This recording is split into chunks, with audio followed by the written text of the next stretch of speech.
Hello three family, कैसे हो आप सब। आई होप कि आप सभी लोग बढ़िया हो गए और आप सभी लोग को बढ़िया होना भी चाहिए। तो वो बस मैंने जस्ट आगे के एपिसोड का बताया था आपको कि लिटिल फेरी डॉक्टर की डेथ होगी। अभी उसकी डेथ नहीं हुई है। 1328 चैप्टर में लिटिल फेरी डॉक्टर की डेथ हो जाएगी। तो अभी उसके लिए परेशान बिल्कुल भी मत हो, और वहां तक पहुंचने में अभी काफी टाइम है, बोले तो पूरे के पूरे 100 चैप्टर। तो चलो अब नोवेल को एक्सप्लेन करना स्टार्ट करते हैं, और मैं पिछला एपिसोड आप लोग को बता देता हूँ। पिछले एपिसोड में हमने देखा हुआ होता है कि जोयान टीयर 5 की 10 मेडिसिनल पिल्स रिफाइन करता है, जो कि मिरर ब्रेकिंग पिल होती है, और वो अपने ग्रुप में डिस्ट्रीब्यूट भी कर देता है। जिसके बाद हमने देखा था जोयान ने बोन रिकवरी पिल भी रिफाइन की थी, जिससे वो एंसेस्टर की बॉडी को रिफाइन करता है। साथ ही साथ उसने core capturing body milk essence को भी सभी में कंट्रीब्यूट किया था, डिस्ट्रीब्यूट किया था, और इक्वली। लेकिन काफी सारे लोगों ने लिया और काफी सारे लोगों ने नहीं लिया, उनके अपने रीजन थे। जिसके बाद हमने देखा था कि जो जुआन की जो बॉडी थी वो जुआन ने रिफाइन कर दी थी, और वहां पे हमें कुछ इमोशनल सीन और कुछ फनी सीन भी दिखाए गए थे। जिसके बाद हमने देखा था कि वो सभी लोग जब वापस आते हैं तो जुआन लिटिल फेरी डॉक्टर वाई हुआ को वापस से किंग यांग सिटी भेज देता है। लुओजन अपने आप कहीं चला गया था और उसके बारे में भी कुछ पता नहीं चला था। जायंट टेब ने भी अपने लिए कहीं और जाने का सोचा था। साथ ही इस टाइम पे सबकी पावर भी बढ़ गई होती है। जहाँ little fairy doctor origin transformation level पे पहुंच गई थी, तो बाकी सभी लोग ओरिजिन रिटर्नेंस लेवल पर, और उन सभी को भेजने के बाद जोयान भी फायर मेपल फॉरेस्ट की तरफ जाने के लिए रेडी हो जाता है, वो भी जो जुआन के साथ में। तो ये एपिसोड स्टार्ट होता है जस्ट वहीं से।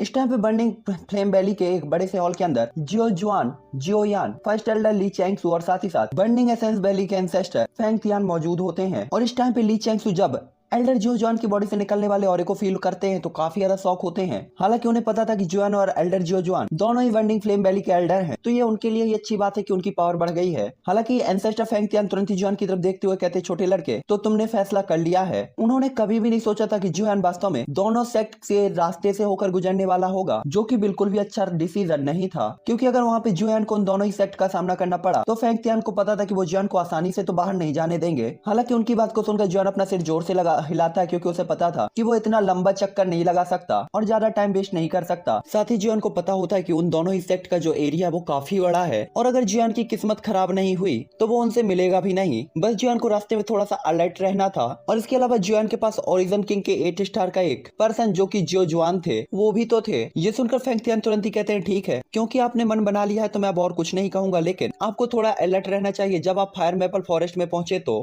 क्योंकि मेरे हिसाब से फायर मेपल फॉरेस्ट उन दो सेक्ट से भी ज्यादा खतरनाक है। उनकी बात को सुनकर जुआन भी सीरियस तरीके से अपना सिर हिला देता और उन्हें ग्रीट करता है, और इसके बाद वो बर्निंग फ्लेम वैली के बाहर निकल जाते हैं। उनके चले जाने के बाद फर्स्ट एल्डर ली चैंगसू तुरंत ही एंसेस्टर फेंग तियान की तरफ एक्साइटेड होकर पूछते हैं, क्या बात है, ये दोनों लोग और आप। ये सुनकर फेंग तियान तुरंत ही कहते हैं, हाँ हाँ, मुझे स्वाभाविक तौर पर अपने ओल्ड फ्रेंड के डिसेंडेंट्स की देखभाल तो करनी ही होगी। हालांकि दूसरी तरफ जोयान जब बर्निंग फ्लेम वैली के बाहर निकलता है तो वो किनियान से मिलता है, और किनियान भी शायद कहीं जाने की तैयारी कर रहा था। ये देखकर जोयान तुरंत ही कहता है, ब्रदर किनियान, आप तैयारी कर रहे हैं। ये सुनकर किनियान कहता है, हाँ हाँ, मैं काफी लॉन्ग टाइम से वैली के अंदर रहा हूँ, लेकिन मुझे यहाँ पे कोई भी ओपोनेंट नहीं मिल रहा, इसीलिए अब मैं बाहर जाकर रिट्रीट और ट्रेनिंग का सोच रहा हूँ। और इसके बाद वो एंसेस्टर जो जुआन की तरफ देखते हुए सकभरी नजरों से पूछता है, मुझे विश्वास है ये एल्डर वही होंगे जो कि आपकी बॉडी के अंदर थे, है ना। एल्डर ने मुझे बताया था इनके बारे में, और यहाँ तक कि सीनियर की पावर भी मेरे मास्टर से ज्यादा है। ये सुनकर जोयान सिर्फ नॉन कमिटेड तरीके से स्माइल करता है, जबकि जो जुआन के फेस इंप्रेशन लेस होते हैं, क्योंकि जोयान भी इतने दिनों तक बर्निंग फ्लेम वैली में रहा है और उसे पता था जुआन हुआ किनियान के मास्टर है, और उनका cultivation 6 star origin king level पर है। अगर ये पहले होता तो जियो जुआन उनके कंपैरिजन में नहीं होते, लेकिन बॉडी रिफाइनमेंट के बाद उनकी पावर बढ़ गई थी। इसके बाद जोयान किनियान एक साथ बर्निंग फ्लेम वैली के बाहर उड़ते हैं। उसी टाइम पे एक व्हाइट कलर के कपड़े पहने हुए पर्सन बुवांग सिटी के अंदर पहुंचता है, जो कि उसी जगह पे होता है जहाँ पे जोयान का ग्रुप पहली बार आया था। और यहाँ पे वो बर्निंग फ्लेम वैली के यंग ऑनरेरी एल्डर्स के बारे में सुन के आया था, क्योंकि सारे ही शहर में जोयान के और जो जुआन के चर्चे थे, इसीलिए वो बर्निंग फ्लेम वैली की साइड ही उड़ रहा होता है। बर्निंग फ्लेम वैली को छोड़ने के बाद जोयान की जो जर्नी होती है काफी इजी चल रही थी, और 2 दिनों के अंदर ही जोयान हेवनली पपेट सेक्ट के एरिया में एंटर हो चुका था। और जोयान को पता था कि अगर कोई दुर्घटना नहीं होती तो वो 1 हफ्ते के अंदर ही फायर मेपल फॉरेस्ट तक पहुंचने में कैपेबल होंगे। और यहाँ पे रास्ते में जोयान और जियो जुआन अपनी प्रोफाइल को काफी ज्यादा लो रखते हैं और ज्यादा देर तक इन शहरों में नहीं रुकते, क्योंकि उन्हें पता था इन शहरों से जितना जल्दी हो सके निकलना ही उनके लिए सही होगा। और 2 दिनों तक कंटिन्यू उड़ने के कारण वो लोग हेवनली पपेट सेक्ट के बाहर निकल जाते हैं। और इसके बाद 10,000 स्कॉर्पियन सेक्ट जो होता है उसका एरिया दिखाया जाता है, जो कि बंजर था और साथ ही साथ जंगली भी था। और यहाँ पे चारों तरफ वाइल्ड ऑरा ही भरा हुआ होता है, जो देखकर लोग समझ सकते थे कि 10,000 स्कॉर्पियन सेक्ट के अंदर केवल पावरफुल लोग ही सर्वाइव कर सकते हैं और कमजोर लोग जिंदा ही नहीं रह सकते।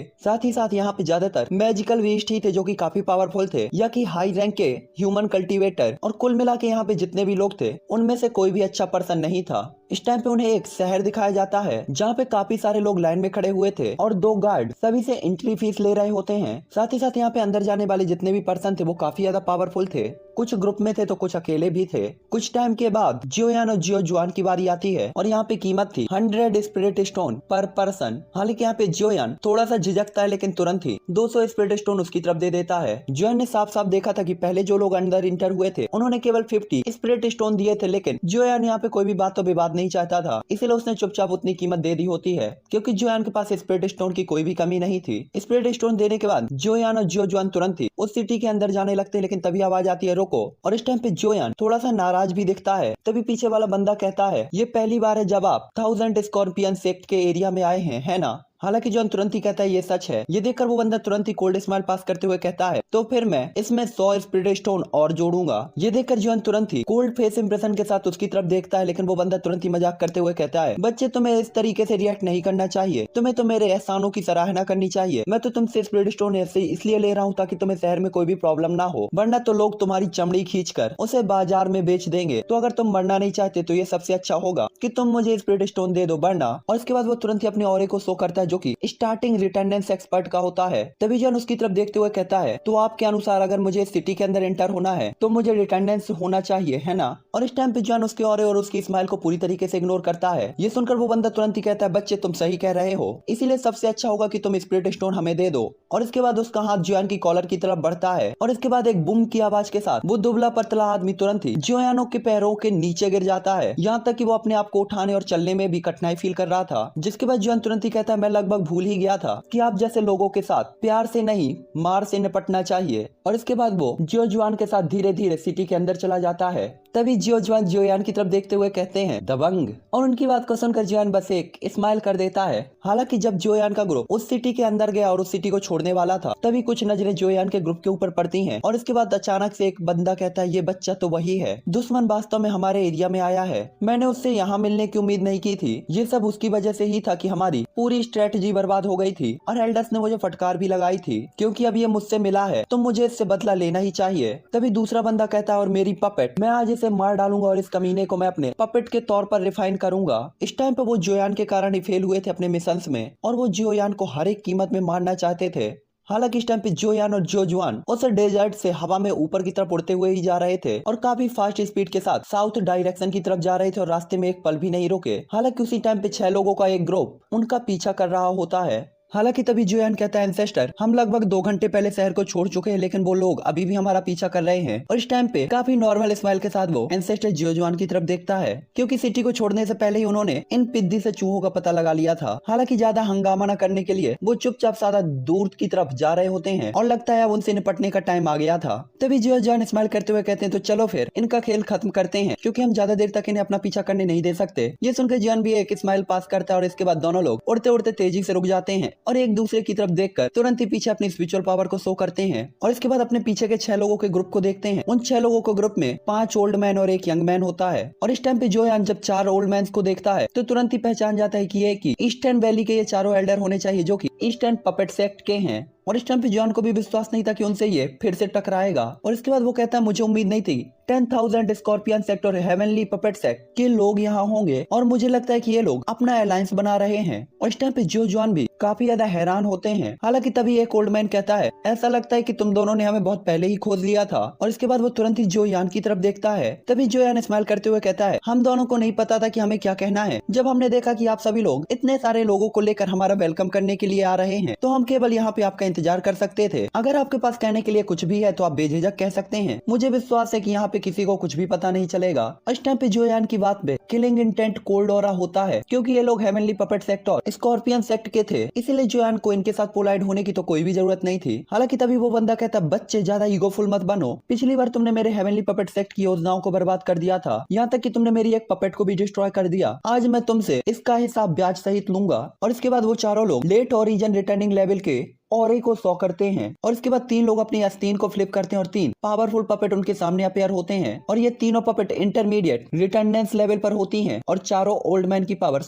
ओरिजिन ट्रांसफॉर्मेशन लेवल के लेट स्टेज पर होती है। इस टाइम पे 3 पपेट और उन चारों एल्डर जो कि ओरिजिन ट्रांसफॉर्मेशन लेवल के थे उनको मिलाकर ये माना जा सकता था कि जोयान को अब 4 रिटर्डेंस लेवल के वॉरियर्स के साथ फाइट करनी थी। हालांकि उसी टाइम पे जो जुआन अपने पावरफुल ऑरे को सबके सामने शो करते हैं। ये देखकर उन चारों के फेस इंप्रेशन तुरंत ही बदल जाते हैं और वो तुरंत ही शॉक होते हुए कहते हैं एक ओरिजिन किंग। हालांकि उन्हें पता था कि वो लोग काफी ज्यादा पावरफुल है और साथ ही साथ रिटेंडेंस लेवल पे कोई भी उनकी बराबरी नहीं कर सकता, लेकिन ओरिजिन किंग कुछ ऐसा था जिसको वो चाह कर भी सप्रेस नहीं कर सकते थे। हालांकि तभी एक अपोजिट साइड में खड़ा हुआ ओल्ड मैन तुरंत ही कहता है कोई आश्चर्य नहीं कि आप लोगों ने हमारी आइडेंटिटी को पहचान लिया था, भले ही हम आपसे काफी दूर थे। तो ये ऐसा है कि आपके पास एक ओरिजिन किंग लेवल का एक्सपर्ट है, तो उस मामले में क्या आप इस यंग फ्रेंड को सपोर्ट करने वाले हैं। और इसके बाद वो ओल्ड मैन जो जुआन की तरफ देखता और एक स्माइल पास करता है और जो जुआन कुछ कहते इससे पहले ही वो अपने हाथ को फ्लिप करता और एक सिल्वर कलर की पपेट उनके सामने अपेयर होती है और इसके बाद वो कहता है मैं गुयान याओ हूँ और ये मेरी पपेट है पोजुन और ये भी एक ओरिजिन किंग लेवल की ही पपेट है। अगर आप कार्यवाही करते हैं तो आपके अगेंस्ट मेरी पोजुन लड़ेगी। हालांकि उसकी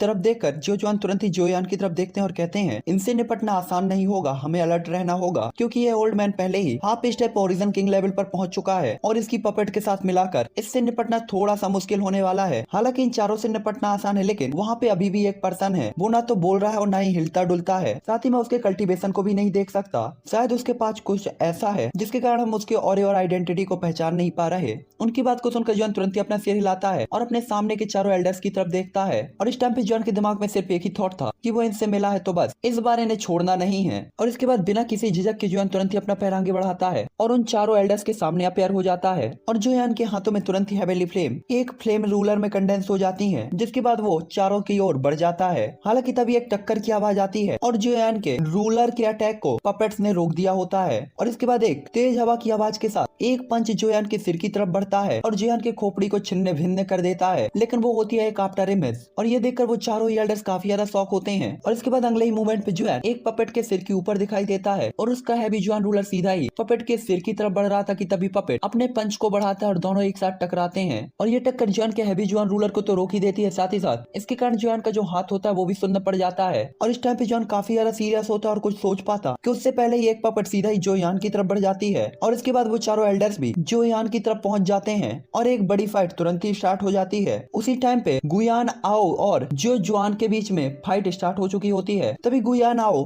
जो जुआन से कहता है अगर आप चाहें तो हमारे हेवनली पपेट सेक्ट में एल्डर के तौर पर आ सकते हैं, हम आपकी काफी अच्छी खातिरदारी करेंगे। लेकिन तभी जो जुआन कहते हैं माफ करिए, मैं आपके हेवनली पपेट के कंपैरिजन में बर्निंग फ्लेम वैली में ज्यादा इंटरेस्ट रखता हूँ। और इसके बाद अचानक से वो अपने हाथ की 2 उंगलियों के साथ हवा में एक लाइन खींचते हैं और तुरंत ही हवा 2 पार्ट में डिवाइड होकर एक एल्यूजनरी विंड रॉड में कंडेंस हो जाती है और जियोजुआन के एक इशारे के साथ वो तलवार तुरंत ही गुयान आओ की तरफ चली जाती है। और इस टाइम पे वो तलवार जैसे ही गुयान आओ के माइंड के या की हेड के सामने पहुंचती है कि तभी एक टक्कर की आवाज सुनाई देती है और सिल्वर कलर की पपेट जियोजुआन की उस रॉड को तुरंत ही रोक देती है। और इसके बाद गुयान आओ तुरंत ही कहता है क्योंकि आप बर्निंग फ्लेम वैली से हैं और साथ ही साथ आप 10,000 स्कॉर्पियन सेक्ट के एरिया में हैं, तो आज यहाँ से जिंदा जाने के बारे में आप भूल सकते हैं। तभी जियोजुआन कहते हैं ये तो वक्त पे डिपेंड करता है कि कौन यहाँ से जाएगा और कौन नहीं। क्या आपको लगता है कि मैं बेकार में ही आपका इंतजार कर रहा था? और इसके बाद अचानक उनके एक क्लिक के साथ एयर में काफी सारी स्लॉट्स कंडेंस होने लगती हैं और उनके एक ही इशारे के साथ वो सभी गुयान याओ की तरफ बढ़ने लगती हैं। इस टाइम पे जियोजुआन को पता था पपेट को सबसे तेज तरीके से हराने का सिर्फ एक ही तरीका है,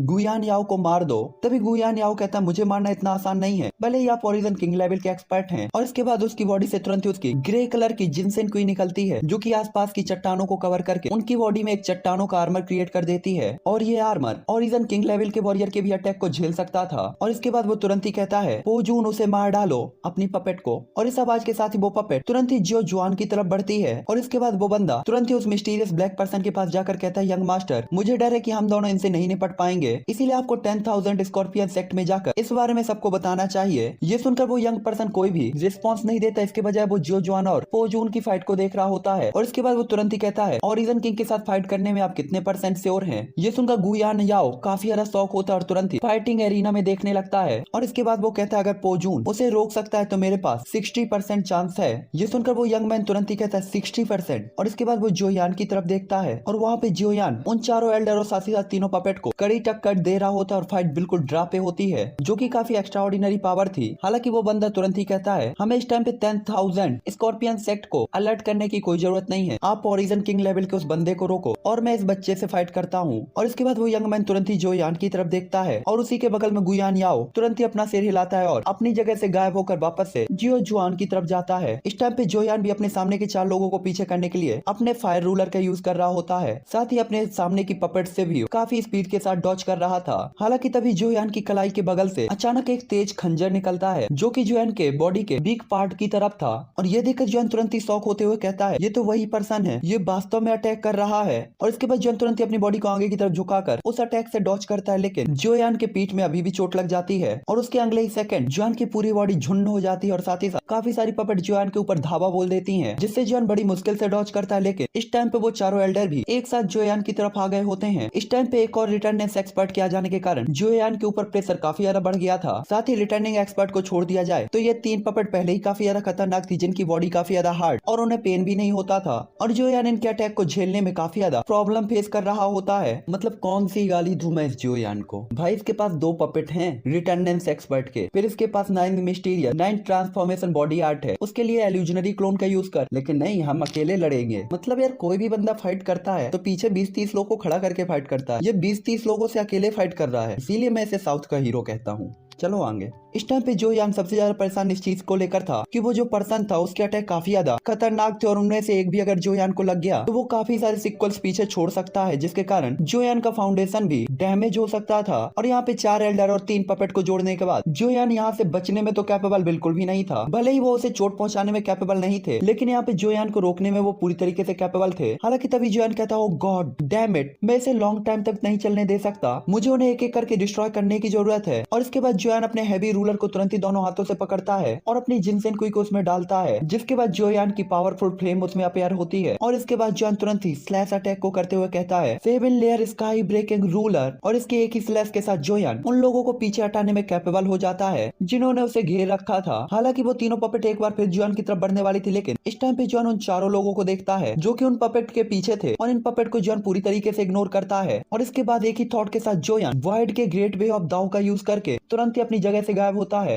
और जोयान तुरंत ईस्टर्न वैली के उन चारों एल्डर्स के सामने अपीयर होता है और उन 3 की नजरों के सामने जोयान एक के सिर पे दे है भी जुआन रूलर, दे है भी जुआन रूलर दनादन पटक देता है। हालांकि तभी एक टन्ने की आवाज के साथ जोयान का है भी जुआन रूलर तुरंत ही रुक जाता है और जोयान जैसे ही अपने बगल में देखता है तो एक सिल्वर कलर की पपेट जोयान के बगल में अपीयर हुई थी। और इसके बाद वो यंग मैन तुरंत ही जोयान की तरफ देखते हुए कहता है ऐसा लगता है कि तुम मेरे बारे में भूल गए, मैं भी हेवनली पपेट सेक्ट का ही मेंबर हूँ। और इसके बाद एक इविल स्माइल के साथ जोयान की तरफ देखता है, क्योंकि उसकी पपेट भी उन तीनों पपेट के साथ जोयान की तरफ फाइट करने के लिए रेडी थी। और इस टाइम पे उसके सामने 4 पपेट होती हैं जो कि रिटर्नेंस लेवल की थी, यहाँ तक कि चारों ईस्टर्न वैली के एल्डर्स जो कि ओरिजिन ट्रांसफॉर्मेशन लेवल के थे, उन्हें भी चारों को एक साथ मिलाकर एक रिटर्नेंस लेवल का एक्सपर्ट माना जा सकता था। हालांकि इस टाइम पे जोयान उस यंग मैन की पपेट को देख रहा होता है जो कि बाकी 3 पपेट से पूरी तरीके से अलग थी और उससे सिल्वर कलर की लाइट प्रोड्यूस हो रही थी। साथ ही वो पर्सन भी बिल्कुल अलग लग रहा होता है और वो कोई नॉर्मल पर्सन नहीं लग रहा था, इसीलिए जोयान तुरंत उसे सिर से पैर तक देखता है, लेकिन जोयान को कुछ भी नहीं मिलता। साथ ही इस टाइम पे इस यंग मैन की जो कल्टीवेशन होती वो जोयान के कंपैरिजन में बिल्कुल भी वीक नहीं थी और वो इंटरमीडिएट रिटर्नेंस लेवल पर था। हालांकि तभी वो बंदा कहता है याद रखें आपको जो पर्सन मारेगा वो मैं हूँ, हेवनली पपेट सेक्ट का यंग मास्टर रैन साओ डोंग। और इसके बाद उसकी जिनसेन कोई तुरंत ही उसके डैगर के साथ फ्यूज होती है और एक बार फिर वो गायब होकर जोयान के सामने आ जाता है। ये देखकर जोयान बिल्कुल भी पीछे नहीं हटता, बल्कि जब वो खंजर उसके सामने उतरने वाला होता है तभी एक ही थॉट के साथ जोयान गोल्डन एलिफेंट स्किल को एक्टिवेट करता है और एक गोल्डन लाइट तुरंत ही जोयान की बॉडी को कवर कर लेती है। और इसके बाद जोयान आगे बढ़ते हुए तुरंत ही अपने पंच को क्रिएट करता है और कहता है ऑक्टेन ब्लास्ट। जोयान की यह हरकत देखकर रैन साओ डोंग भी काफी ज्यादा अलर्ट होता है, क्योंकि वो लाइफ के बदले लाइफ का बैटल बिल्कुल भी नहीं करना चाहता था, इसीलिए बड़ी मुश्किल से वो जोयान के अटैक को डॉज करता है अपनी स्पीड के साथ। और इसके बाद जोयान के पीछे आकर एक बार फिर जोयान पर अटैक करता है। उसी टाइम पे एक पपेट जोयान की बॉडी से आकर टकरा जाती है और जोयान की गोल्डन एलिफेंट स्किल और साथ ही साथ ऑक्टेन ब्लास्ट के कारण उस पपेट की चेस्ट में तुरंत ही एक गड्ढा बन जाता है और उसकी बॉडी में कई सारे क्रैक्स आ जाते हैं। उसकी पूरी बॉडी में काफी सारे क्रैक आ जाते हैं और साथ ही साथ जोयान के अटैक के कारण वो पीछे की तरफ उड़ती हुई गई थी, लेकिन बैक फोर्स के कारण जोयान भी पीछे की तरफ उड़ता हुआ जाता है। और तभी पीछे से आ रहे डैगर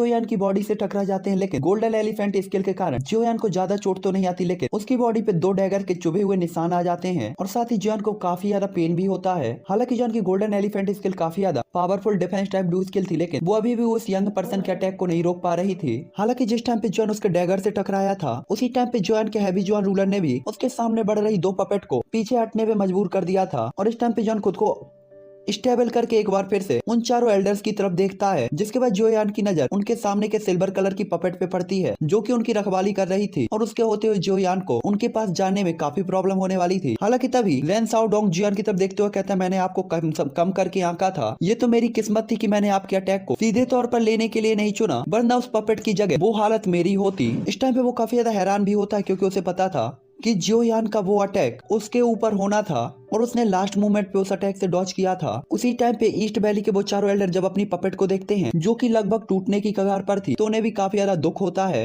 और इसके बाद काफी ज्यादा एरोगेंट तरीके से वो जोयान की तरफ देखते हैं और बस वो यही सोच रहे होते हैं कि एक बार जोयान को मार डालने के बाद वो जोयान को पपेट के तौर पर रिफाइन करेंगे और उससे अपने ऑर्डर्स को फॉलो करवाएंगे। हालांकि तभी रेन साउडेन तुरंत ही जोयान की तरफ देखते हुए कहता, मुझे विश्वास नहीं है कि तुम अकेले ही उन तीनों पपेट और मुझे हरा पाओगे, क्योंकि तुम कंटिन्यू अटैक से पहले ही काफी ज्यादा नुकसान में हो। और इसके बाद वो तीनों पपेट भी जोयान के सामने अपेयर हो जाती हैं। ये देखकर जोयान हर एक चीज को ऑब्जर्व करता है और इसके बाद जोयान समझ जाता है कि इसने अपनी पपेट को एल्डर्स की रक्षा में क्यों रखा है, क्योंकि इसे पता है कि अगर उनमें से एक भी मर गया तो उसकी और उसकी पपेट दोनों ही गायब हो जाएगी और जोयान को हराने के चांसेस कम हो जाएंगे। और अगर ऐसा नहीं होता तो वो अपनी पपेट को साइड करके जोयान के साथ अकेले फाइट नहीं करता। दूसरी तरफ जियो जुआन और गुयान याओ के बीच की जो फाइट थी वो अभी भी क्लियर नहीं हुई थी। गुयान याओ जियो जुआन को बिजी रखने के लिए अपनी पपेट का यूज कर रहा था। हालांकि जियो जुआन कुछ टाइम के अंदर उस पपेट को हरा सकते थे, लेकिन ये पपेट भी सच में काफी ज्यादा एक्स्ट्रा ऑर्डिनरी थी। हालांकि इस टाइम पे जियो जुआन काफी ज्यादा शांत होते हैं, जो कि साफ तौर पे बता रहा था कि एंसेस्टर जियो जुआन चूतियापे पे पड़े हुए हैं और अपनी पूरी पावर का यूज नहीं कर रहे, वरना ये कठपुतली उनके सामने सर्वाइव नहीं कर पाती। इस टाइम पे वो चारों एल्डर भी जोयान को ही देख रहे थे और कोई नहीं जानता था कि उनके दिमाग में क्या चल रहा है और वो कब जोयान के ऊपर अटैक कर दे। हालांकि तभी जोयान कहता, मुझे इन 3 पपेट से पहले निपटना होगा, क्योंकि जोयान को पता था कि रेन साउडेन से निपटने के कंपैरिजन में इन तीनों पपेट से निपटना काफी इजी होने वाला है। और इसके बाद जोयान तुरंत ही रेन साउडेन की तरफ देखता है और उसका हैवी जोयान रूलर उसके हाथ में आता है और जिनसेन क्यू के साथ फ्यूज होने लगता है, जिसके बाद जोयान 7 लेयर स्काई ब्रेकिंग रूलर का यूज करता है और इसके बाद 7 लेयर निकलती हैं और एक के साथ एक फ्यूज हो जाती हैं और इसके बाद काफी फास्ट स्पीड के साथ रेन साउडेन की तरफ पहुंचती हैं। इस टाइम पे वो भी अपनी बॉडी के अंदर जिनसेन क्यू को इकट्ठा कर रहा था और अपने सामने के डैगर में उसे कंडेंस कर रहा होता है और इसके बाद वो डैगर तुरंत ही काफी सारी ब्लेड्स को क्रिएट करने लगता है, जो कि उसके सामने के हैवी जोयान रूलर के अटैक को तुरंत ही डिस्ट्रॉय करना स्टार्ट कर देता है। इस टाइम पे वो डैगर तुरंत ही जोयान के अटैक के सामने एक नेट को क्रिएट करने लगता है।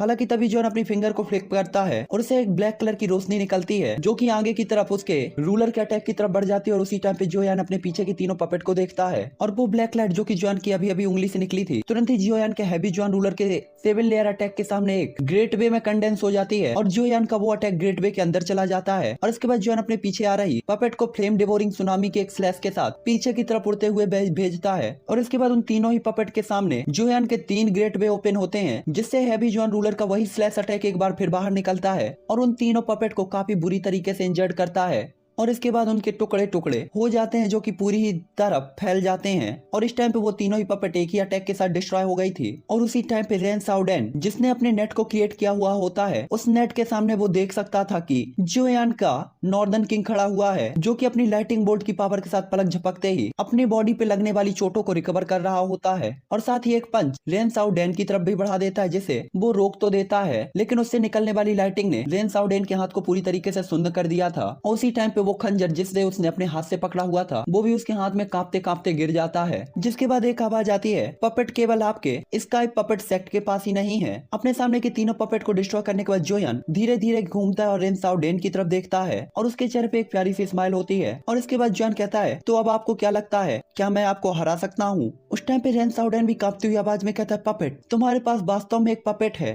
साथ ही वो नॉर्दर्न किंग को देखकर ये बता सकता था कि ये उसके स्काई डेमन पपेट के नहीं है, स्काई पपेट सेक्ट की पपेट नहीं है, क्योंकि उसे पता था कि उसकी पपेट काफी ज्यादा पावरफुल होती है, लेकिन वो अपनी बॉडी में लगी हुई चोटों को रिकवर नहीं कर सकती थी। और एक बार पपेट डिस्ट्रॉय होने के बाद उसे दोबारा नहीं रिवाइव किया जा सकता था, लेकिन उसके सामने की फौलाद की औलाद अपने चोटों को तुरंत ही रिकवर कर रहा था और उसकी बॉडी पे लगने वाली चोटें पलक झपकते ही गायब हो रही थी। तभी जोयान कहता है, मुझे लगता है मैं तुम्हारे साथ एक अच्छी फाइट कर सकता हूँ। नॉर्दर्न किंग जाओ और मेरे लिए उन लोगों की देखभाल करो। और इसके बाद जोयान रेन साउडेन की तरफ बढ़ता है, जबकि जोयान का नॉर्दर्न किंग उन चारों एल्डर्स की तरफ बढ़ता है। तभी जोयान को पास आते देखकर रेन साउडेन तुरंत ही कहता है क्या आपने जो पहले यूज किया वो वाइड का ग्रेट वे था। इस टाइम पे उसने देखा था कि जॉन ने अकेले ही 3 पपेट को डिस्ट्रॉय कर दिया था जो कि रिटर्नेंस लेवल पर थी। चाहे उसने कोई भी मेथड अपनाया हो या कोई भी ग्रेट वे यूज किया हो, वो अकेले जॉन के लिए मैच बिल्कुल भी नहीं था। हालांकि उसकी बात पे जॉन सिर्फ स्माइल करता है और तुरंत ही अपने पैर को आगे बढ़ाकर उसके सामने अपेयर हो जाता है। और इसके बाद जोयान का पंच रेन साउडेन की तरफ बढ़ता है। ये देखकर रेन साउडेन तुरंत ही पीछे हटता है और अपने हाथ से दोनों खंजरों को यूज करके जोयान की तरफ बढ़ा देता है। हालांकि जॉन की पंच की स्पीड के साथ जो एयर चल रही थी उस एयर से ही टकराकर वो दोनों ब्लेड तुरंत ही एक दूसरे से कोलैप्स होकर हट जाते हैं और जोयान का पंच सीधा ही रेन साउडेन के बाएं से जाकर टकराता है। ये देखकर वो तुरंत ही कहता है ओ गॉड कितना पावरफुल अटैक है।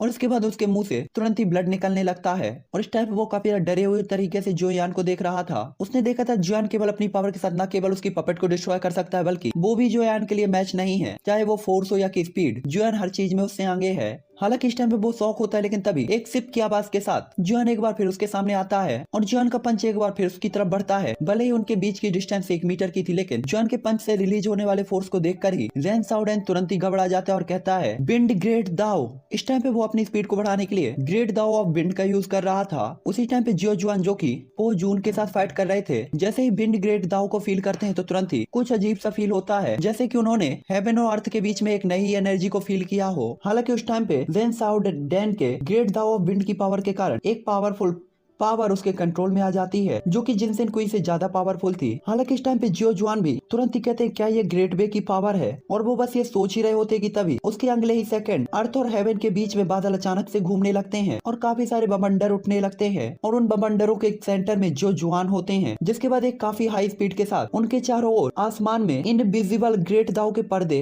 कंडेंस होने लगते हैं जो कि बढ़ते बढ़ते बढ़ते बढ़ते 27 तक पहुंच गए होते हैं। और इस इनविजिबल ग्रेट वे ऑफ दाओ का यूज करने के बाद एंसेस्टर जियो जुआन देख सकते थे कि उनके सामने की पूजून पपेट जो कि उनके साथ फाइट कर रही थी, इसकी हर एक हरकत 100 टाइम स्लो हो गई होती है। और इस टाइम पे उसके एक अटैक के आने तक एंसेस्टर जियो जुआन उस पे 100+ अटैक कर सकते थे। तभी एंसेस्टर जियो जुआन कहते हैं लगता है समय हो गया है। और ग्रेट वे की पावर को समझने के बाद जियो जुआन तुरंत ही एक सांस छोड़ते हैं और फिर वो लड़ाई को खत्म करने के मूड में आ जाते हैं। जिसके बाद वो बोलते हैं king move sword art heavenly strike. और इसके बाद वो आसमान में अपनी 2 फिंगर्स को स्लिप करते हैं, जिसके बाद अर्थ और हेवन के बीच में एयर तुरंत ही इकट्ठा होने लगती है और एक स्टॉर्म की तरह एक इनविजिबल श्रॉड कंडेंस होने लगती है। और इस टाइम पे वो श्रॉड पू जून की तरफ ही थी और इस श्रॉड के पूरी तरीके से कंडेंस होते ही एक इनविजिबल ग्रेट वे जो जुआन के पीछे इकट्ठा हो जाता है। और इसके बाद वो लॉन्ग स्वॉर्ड तुरंत ही पू जून की बॉडी से जाकर टकराती है और अनगिनत चोटों के निशान उसकी बॉडी पे दिखाई देने लगते हैं। और हेवनली स्ट्राइक के बाद उस पू जून पपेट की बॉडी में काफी सारी क्रैक्स आ गए होते हैं। और इसके बाद एक बूम की आवाज के साथ 5 स्टार ओरिजन किंग लेवल की वो पपेट टुकड़ों में बिखर जाती है। उसी टाइम पे गुयान याओ उसकी तो जैसे जान ही चली जाती है और स्टोन के आर्मर के अंदर वो स्टोन का स्टैचू जैसा हो जाता है। और जियो जुआन की तरफ देखते हुए वो डर से भरा हुआ था। उसे अंदाजा नहीं था कि उसका जो 60% का अंदाजा था वो पूरी तरीके से बकवास था और अपने सामने वाले ओपोनेंट की पूरी पावर के सामने ये पपेट कुछ भी नहीं के बराबर था। उसी टाइम पे जोयान भी इसका एक्सट्रैक्शन स्टेप और जायंट एलिफेंट स्किल को एक्टिवेट करता है और रेन साउडेन जो कि पागलों की तरह भाग रहा होता है अंत में उसे एक मुक्का मारता है और वो लड़खड़ाते हुए तुरंत अनकंट्रोलेबल तरीके से डेजर्ट में जाकर गिरता है। दूसरी तरफ नॉर्दर्न किंग जो कि उस सिल्वर पपेट से फाइट कर रहा था वो भी बिल्कुल कमजोर नहीं थी, लेकिन कुछ टाइम की फाइट के बाद नॉर्दर्न किंग उसे दबाने में कैपेबल होता है। और ये सब कुछ केवल लाइटिंग पावर और उसकी रिवाइविंग पावर के लिए था कि नॉर्दर्न किंग उस पपेट के साथ फाइट कर पाया। दूसरी तरफ ईस्टर्न वैली के उन 4 एल्डरों की बात थी तो वो पहले ही हवा के 100 फीट दूर तक दिखाई दे चुके थे और सिचुएशन को बिगड़ता देखकर 9-2-11 हो गए थे। लेकिन उनकी किस्मत काफी खराब थी कि उनके भागते ही एंसेस्टर जियो जुआन की इनविजिबल श्रॉड तुरंत ही कंडेंस होती है और एक स्लैश के साथ वो चारों मारे जाते हैं। इस टाइम पे जियो जुआन फ्यूचर में कोई भी प्रॉब्लम को पीछे नहीं छोड़ना चाहते थे। इस टाइम पे ईस्टर्न वैली के वो 4 एल्डर मर चुके थे। रेन साउडेन हेविली इंजर्ड हो गया था और गुयान याओ के पास तो लड़ने की पावर ही नहीं थी। हालांकि तभी जियो जुआन उसकी तरफ देखते हुए कहते हैं क्या आप अभी भी कछुओं के खोल के अंदर ही घुसे रहेंगे। और इसके बाद एक इनविजिबल श्रॉड उनकी 2 फिंगर के साथ ही कंडेंस हो जाती है। हालांकि तभी गुयान याओ तुरंत ही कहता है याद रखना मेरा heavenly puppet sect burning flame valley से इसकी दुगनी कीमत वसूलेगा। और इसके बाद वो जियोयान चिल्लाते हुए काफी अजीब तरीके से रिएक्ट करता है, यहाँ तक एंसेस्टर जियो जुआन की श्रॉड भी उसके आर्मर से रुक जाती है। ये देखकर जियो जुआन तुरंत ही जियोयान की तरफ देखते और कहते पीछे हटो, ये बंदा सेल्फ डिस्ट्रक्शन करने वाला है। ये देखकर जियोयान नॉर्दर्न किंग को तुरंत ही बुलाता है और इसके बाद गुयान याओ की बॉडी के ब्लास्ट के साथ चारों तरफ एक पावरफुल एनर्जी स्टॉर्म फैल जाता है और चारों तरफ एनर्जी स्टॉर्म कंडेंस हो जाता है। एनर्जी स्टॉर्म के कंडेंस होने और उसके खत्म होने के बाद जियोयान और जियोजुआन उसी जगह पर आते हैं और नीचे रेन साउडेन को देखते हैं जो कि एक लाश की तरह पड़ा हुआ था और ये बंदा शायद एनर्जी स्टॉर्म में बचने में कैपेबल नहीं था। जॉन उसकी बॉडी को चेक करता है तो वो पहले ही निपट चुका होता है और साथ ही साथ उसकी पपेट भी स्टॉर्म में नजदीक होने के कारण डिस्ट्रॉय हो चुकी थी,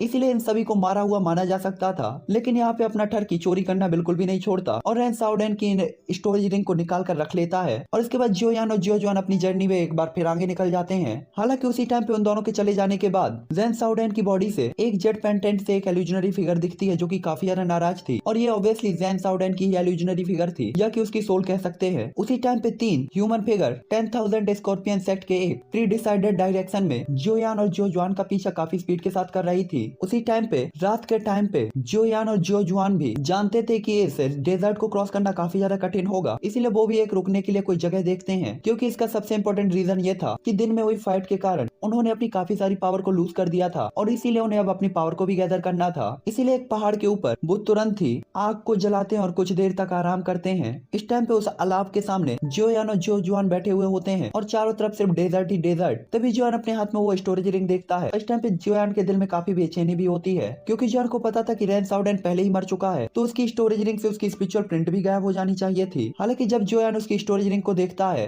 तो उसमें लगा हुआ स्पिरिचुअल प्रिंट बार बार उसे पीछे ढकेल रहा था और बिल्कुल पहले की तरह ही पावरफुल था और ये जियोयान की पावरफुल स्पिरिचुअल पावर के कारण नहीं होता तो जियोयान कभी भी इस रिंग को ओपन नहीं कर पाता। हालांकि जियोयान ने स्टोरेज रिंग तो ओपन की थी लेकिन जियोयान को पता था कि रेन साउडेन अभी भी नहीं मरा, कम से कम उसकी सोल तो अभी भी जिंदा है। ये देख के जियोयान तुरंत दिखता है हाउ इज दिस पॉसिबल, मेरी स्पिरिचुअल पावर के बाद भी वो यहाँ पे कैसे छिप सकता था जब तक। और उसके बाद जियोयान कहता है डैम इट, उसकी बॉडी में वो चीज थी जो कि उसकी स्पिरिचुअल ऑरे को छुपा रही थी। इस टाइम पे जियोयान को याद आता है ये बात, लेकिन अब उसके पास इस बात की फिक्र करने का टाइम नहीं था क्योंकि रेन साउडेन पहले ही हेवनली पपेट सेक्ट में वापस पहुंच गया होगा और अब उसे पकड़ना इम्पॉसिबल है। हालांकि जियोयान को यह भी पता था कि कल मॉर्निंग की और जर्नी के बाद वो लोग 10,000 बीस्ट स्कॉर्पियन सेक्ट के बॉर्डर पर पहुंच जाएंगे और इसके बाद फायर मैपल फॉरेस्ट के अंदर एंटर हो जाएंगे और उस टाइम पे उन्हें हेवनली पपेट सेक्ट से डरने की जरूरत बिल्कुल भी नहीं थी। तो चलो गाइस ये एपिसोड अब मैं यहीं पर एंड करता हूँ और मैं मिलूंगा आपसे नेक्स्ट एपिसोड पे जो कि आएगा हमारा मॉर्निंग को और कल मंडे को छोड़ने के बाद ट्यूसडे को मैं आपको बोनस वीडियो जरूर दूंगा।